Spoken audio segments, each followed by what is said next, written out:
नमस्कार. पुस्तकं बरीच आहेत आणि इंग्रजी न नाही हे कळावं म्हणून ह्याचा भाषांतर करते. पुस्तकाचे लेखक आहेत ॲलन आणि बार्बरा पीस.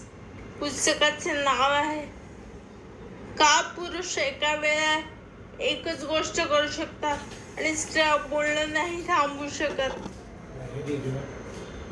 त्यातील एक लेख, स्त्रिया या अंतर्ज्ञानी असतात. त्यात असे दिले, स्त्रियांजवळ नैसर्गिकरित्या पुरुषांपेक्षा फार जास्त संवेदनाक्षम कौशल्य असतात. म्हणजे बाळांना सांभाळणं आणि घराचं संरक्षण करणं त्यांच्याजवळ क्षमता लागते. सर्वांचे मूड, स्वभावातले बदल जे दर्शवतात, दुखणं, भूक, इजा, आक्रमकता, नैराश्य हे साधारणपणे ओळखले जातात. स्त्रियांचं अंतर्ज्ञान. अशा प्रकारे स्त्रियांचं अंतर्ज्ञान पुरुषांना नेहमी गोंधळून टाकतात. धन्यवाद.